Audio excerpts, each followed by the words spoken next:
Good morning प्यारे विद्यार्थियों। हमारा जो चैप्टर चल रहा है वो चल रहा है भारतीय संविधान में अधिकार। इन अधिकारों के तहत हमने प्रीवियस चैप्टर में बात की थी समानता के अधिकार की, स्वतंत्रता के अधिकार की और शोषण के विरुद्ध अधिकार की। तो समानता का जो अधिकार है वो अनुच्छेद 14 से 18 तक आता है। जो स्वतंत्रता का जो अधिकार है उसका जो वर्णन है अनुच्छेद 19 से 22 तक किया गया है। और जो शोषण के विरुद्ध जो अधिकार है उस अधिकार का वर्णन अनुच्छेद 23 और 24 में किया है। इसी क्रम में हम आगे के जो अधिकार हैं उनके बारे में विस्तार से चर्चा करेंगे, विस्तार से अध्ययन करेंगे। इसके साथ जो समता का अधिकार है वो किस प्रकार की स्थितियां हैं, वो वास्तविक है या नहीं है, उसके बारे में विचार करेंगे कि वास्तविक रूप से जो समता का अधिकार है यानी समानता है सभी को देश में मिल रही है या नहीं मिल रही, या उनके साथ किसी न किसी रूप में कहीं ना कहीं भेदभाव किया जा रहा है या नहीं किया जा रहा, इसके बारे में विस्तार से अध्ययन करेंगे, विस्तार से चर्चा करेंगे। तो आज का जो हमारा आगे का जो अधिकार है वो है धार्मिक स्वतंत्रता का अधिकार। कौन सा अधिकार है? धार्मिक स्वतंत्रता का जो अधिकार है हमारा चौथा प्रमुख अधिकार है वो आता है। अब बात आती है कि धार्मिक स्वतंत्रता का जो अधिकार है उसका जो वर्णन है वो संविधान के कौन से अनुच्छेद में किया गया है। तो ध्यान रखना, धार्मिक स्वतंत्रता के अधिकार का जो वर्णन किया गया है वो अनुच्छेद 25 से 28 में किया गया है। क्वेश्चन ये बनता है कि धार्मिक स्वतंत्रता के अधिकार का वर्णन है वो कौन कौन से अनुच्छेद में किया गया है। तो अनुच्छेद 25 से लेके अनुच्छेद 28 तक क्या है कि धार्मिक स्वतंत्रता के अधिकार का वर्णन किया गया है। बात आती है आस्था व प्रार्थना की आजादी, यानी व्यक्ति अपने धर्म में पूर्ण आस्था रख सकता है। आस्था के साथ साथ उसे पूर्ण रूप से अपने धर्म का पालन करने का अधिकार भी है। और इसके साथ साथ ही क्या है, प्रार्थना की आजादी, वो अपने धर्म से संबंधित है, वो प्रार्थनाएं हैं कर सकता है, अपने जो देवालय हैं वहां जा सकता है। सभी अपने अपने धर्म के आधार पे अपने मंदिर है, मस्जिद है, चर्च है, कहीं भी क्या है आ जा सकते हैं। उनके ऊपर किसी प्रकार की कोई पाबंदी या रोक नहीं होती। तो इस प्रकार से क्या है कि व्यक्ति धर्म में अपने जो आस्था रखता है उसकी, और उसको आज़ादी की स्वतंत्रता है धर्म के मामले में, यानी धर्म के आधार पे किसी प्रकार का प्रतिबंध है वो व्यक्ति के ऊपर नहीं है। बात आती है धार्मिक मामलों के प्रबंधन, वो अपने धर्म के आधार पर धार्मिक जो कार्यक्रम करने हैं, धार्मिक जो संगठन है उनसे संबंधित कार्य करने हैं वो प्रमुख रूप से कर सकता है। इसके प्रबंध की प्रमुख रूप से व्यवस्था करने की स्वतंत्रता है वो व्यक्ति को दी गई है। किसी प्रकार से राज्य या सरकार के द्वारा धार्मिक मामलों के संबंध में किसी प्रकार का प्रतिबंध है वो व्यक्ति विशेष या व्यक्ति के ऊपर प्रमुखतः नहीं लगाया जा सकता। बात आती है संस्थाओं की स्थापना की स्वतंत्रता। अब व्यक्ति का जो धर्म है, चाहे वो हिंदू हो, चाहे वो मुस्लिम हो, चाहे वो सिख हो, ईसाई हो, बौद्ध हो, जैन हो, पारसी हो, किसी भी धर्म का व्यक्ति हो, उसको धर्म के आधार पे संस्थाओं की स्थापना करने की स्वतंत्रता है। वो अपने धर्म के आधार पे किसी भी संस्था, सभा या संगठन का निर्माण कर सकता है और उसका संचालन कर सकता है, अपने धर्म का प्रचार प्रसार कर सकता है। तो किसी भी प्रकार से क्या है कि धार्मिक संस्थाओं की स्थापना है वो व्यक्ति कर सकता है। अब यहाँ एक प्रमुख बात आती है धार्मिक स्वतंत्रता में कि राज्य का अपना कोई विशेष धर्म नहीं होता। ध्यान रखना, राज्य का कोई विशेष धर्म नहीं होता। यहाँ मतलब है कि राज्य का धर्म हिंदू नहीं है, राज्य का धर्म मुस्लिम नहीं है, राज्य का धर्म है वो सिख नहीं है, राज्य का धर्म है वो जैन नहीं है, राज्य का धर्म है वो बौद्ध नहीं है, राज्य का जो धर्म है वो पारसी नहीं है। यानी राज्य का कोई भी धर्म नहीं होता। राज्य है वो सभी धर्मों को समान रूप से क्या है संरक्षण देता है, समान रूप से सुरक्षा प्रदान करता है। और किसी भी व्यक्ति को, किसी भी संगठन को, किसी भी वर्ग को राज्य है वो किसी भी धर्म का पालन करने के लिए बाध्य नहीं कर सकता, किसी भी धर्म को मानने के लिए उसके साथ जबरदस्ती नहीं कर सकता, क्योंकि राज्य का कोई धर्म नहीं है। और सभी व्यक्ति क्या है कि अपने धर्म के आधार पे कार्य कर सकते हैं, धर्म का प्रचार कर सकते हैं, संस्थाओं की स्थापना कर सकते हैं। तो ये सभी प्रकार की स्वतंत्रताएं हैं वो धार्मिक स्वतंत्रता के अंतर्गत प्रत्येक व्यक्ति को, देश के नागरिक को प्रमुखता दी गई है। बात आती है सांस्कृतिक और शैक्षणिक अधिकार।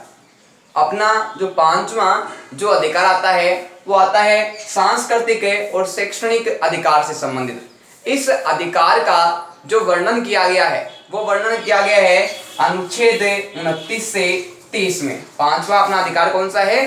सांस्कृतिक एवं शैक्षणिक अधिकार का जो वर्णन है वो कौन से अनुच्छेद में किया गया है? अनुच्छेद 29 और 30 में क्या है? शैक्षणिक व सांस्कृतिक अपना है इस अधिकार का वर्णन प्रमुखतः किया गया है। बात आती है अल्पसंख्यक की भाषा और संस्कृति का संरक्षण का अधिकार। अल्पसंख्यक है, सबसे बड़ी बात यह है कि अल्पसंख्यक कहते किसे हैं? अल्पसंख्यक उन व्यक्तियों को कहा जाता है जो संख्या में कम होते हैं, जिनकी जनसंख्या कम होती है, उनको क्या है? संविधान के द्वारा संरक्षण प्रदान किया जाता है, उनको सुरक्षा प्रदान की जाती है ताकि उनके हितों का उनके अधिकारों का किसी प्रकार से शोषण है वो किसी व्यक्ति विशेष के द्वारा नहीं किया जा सके। तो यहाँ प्रमुख रूप से बात आती है अल्पसंख्यक को भाषा और संस्कृति, उनकी जो भाषा है, उनकी जो बोलियां हैं, उनको विशेष रूप से संरक्षण प्रदान किया गया है ताकि उनकी जो संस्कृति सभ्यताएं हैं वो समाप्त नहीं हो। इसके साथ संस्कृति का संरक्षण, उनकी जो रीति रिवाज है, उनके जो त्योहार है, उनके जो पर्व है, उनके जो उत्सव है, उनको भी क्या है कि इस अधिकार के तहत विशेष रूप से क्या है संरक्षण है वो संविधान के द्वारा प्रदान किया गया है। और सरकार इन अधिकारों की व्यवस्था बनाए रखने के लिए पूर्णतः क्या है? जिम्मेदार होती है। बात आती है आगे अल्पसंख्यकों को शैक्षणिक स्थापित करने का अधिकार। यानी अल्पसंख्यक है जो संख्या में कम है वो भी अपने धर्म के आधार पे, अपने जो उनकी संस्कृति है उसके आधार पे प्रमुख रूप से क्या है शैक्षणिक संस्थाएं हैं उनकी स्थापना कर सकते हैं। तो बात यहाँ सिर्फ अल्पसंख्यकों में नहीं है, वहाँ बात सभी की है कि सभी अपनी आवश्यकता के आधार पे, अपनी योग्यता के आधार पे, अपनी इच्छा के आधार पे शिक्षण संस्थाओं की स्थापना कर सकते हैं। और किसी भी आधार पे किसी व्यक्ति के साथ इन जो सभ्यताओं है, संस्कृति है, उनको प्रमुख रूप से क्या है रोकने का प्रयास नहीं किया जाएगा और उनको पर्याप्त रूप से संरक्षण है वो संविधान के द्वारा दिया जाएगा। बात आती है संवैधानिक उपचारों का अधिकार।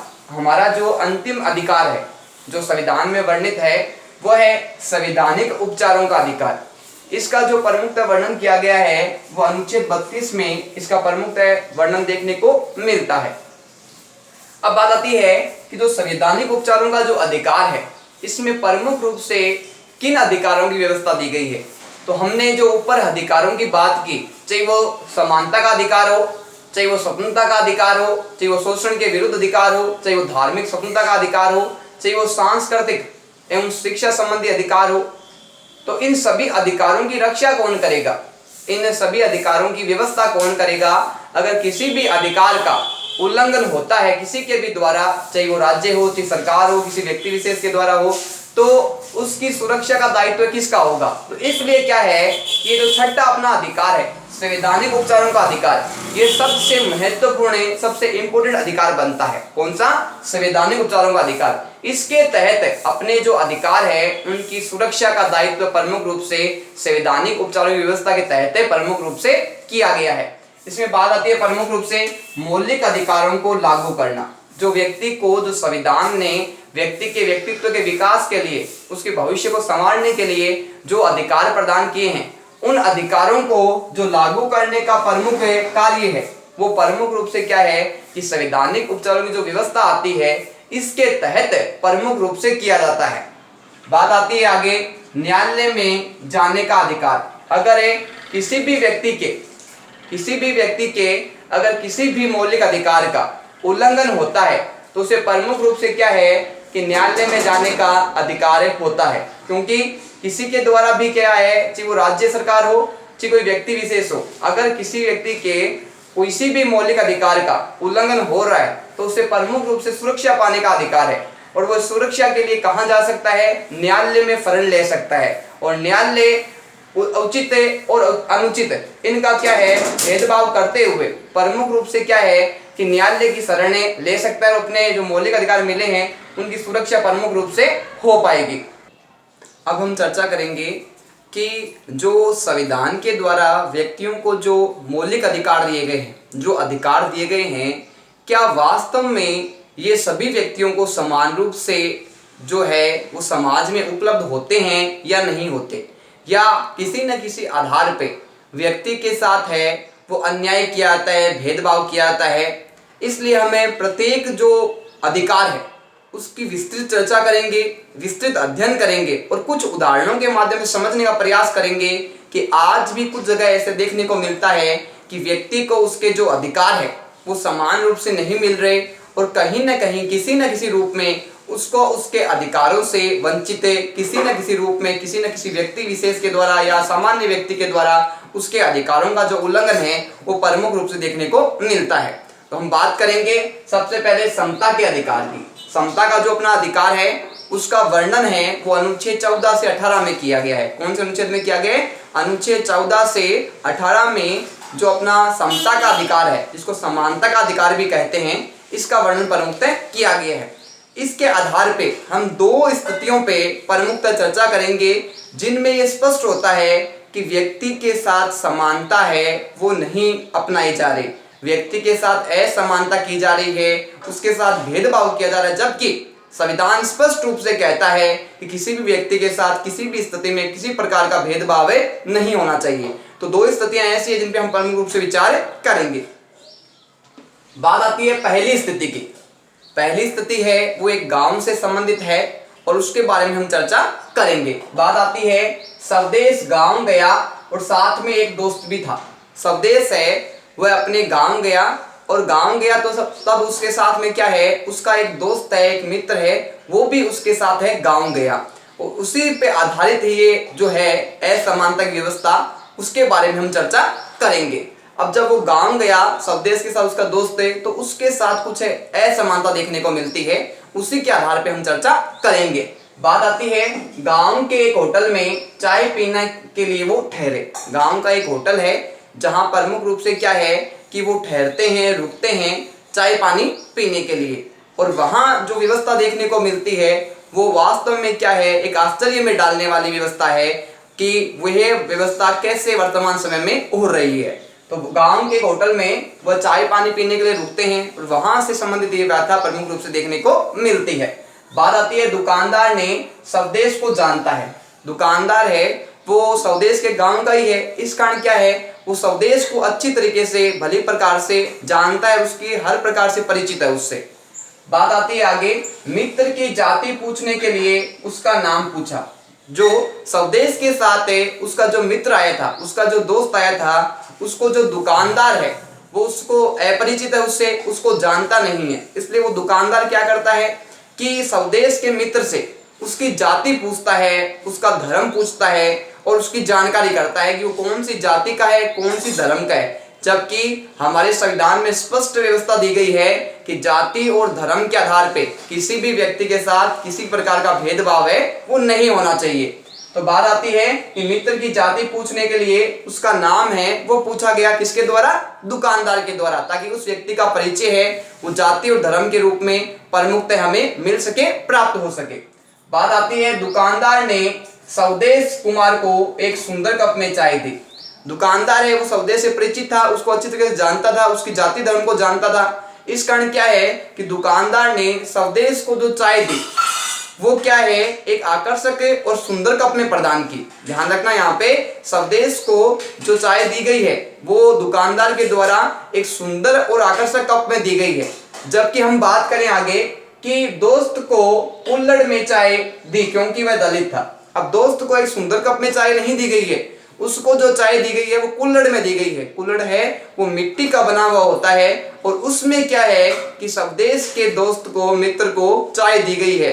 कारण इसका कि एक तो हम देखते हैं कि स्वदेश को सुंदर व आकर्षक कप में चाय दी गई है, जबकि उसका जो दोस्त है उसको जो चाय दी गई है वो कुल्हड़ में दी गई है। अब बात आती है कि उसको कुल्हड़ में चाय देने का प्रमुख कारण क्या है। तो ध्यान रखना कि कुल्हड़ में चाय दी गई क्योंकि वह दलित था, क्योंकि वो दलित था, पिछड़ी जाति का था, पिछड़े धर्म का था। इस कारण क्या है कि उस दुकानदार ने उस व्यक्ति के साथ जो दलित था, जो पिछड़ा हुआ था, उसके साथ भेदभाव किया। और ये भेदभाव क्या है प्रमुख रूप से असमानता को स्पष्ट रूप से प्रकट करता है। तो इससे एक बात स्पष्ट होती है कि आज भी कहीं ना कहीं लोग जाति धर्म को महत्व देते हैं और उस आधार पे क्या है कि असमानता है वो जनता के साथ, लोगों के साथ है वो प्रमुखतः की जाती है। इस कारण ये प्रमुख रूप से एक भेदभाव स्पष्ट होता है कि जाति और धर्म को महत्व देते हुए आज भी लोग क्या है कि समाज में जो जनता है उसको उसके आधार पे तुलना करते हैं, और तुलना करने का कारण क्या है, प्रमुखतः है कि उसके साथ भेदभाव किया जाता है। जो यहाँ स्पष्ट रूप से देखने को मिला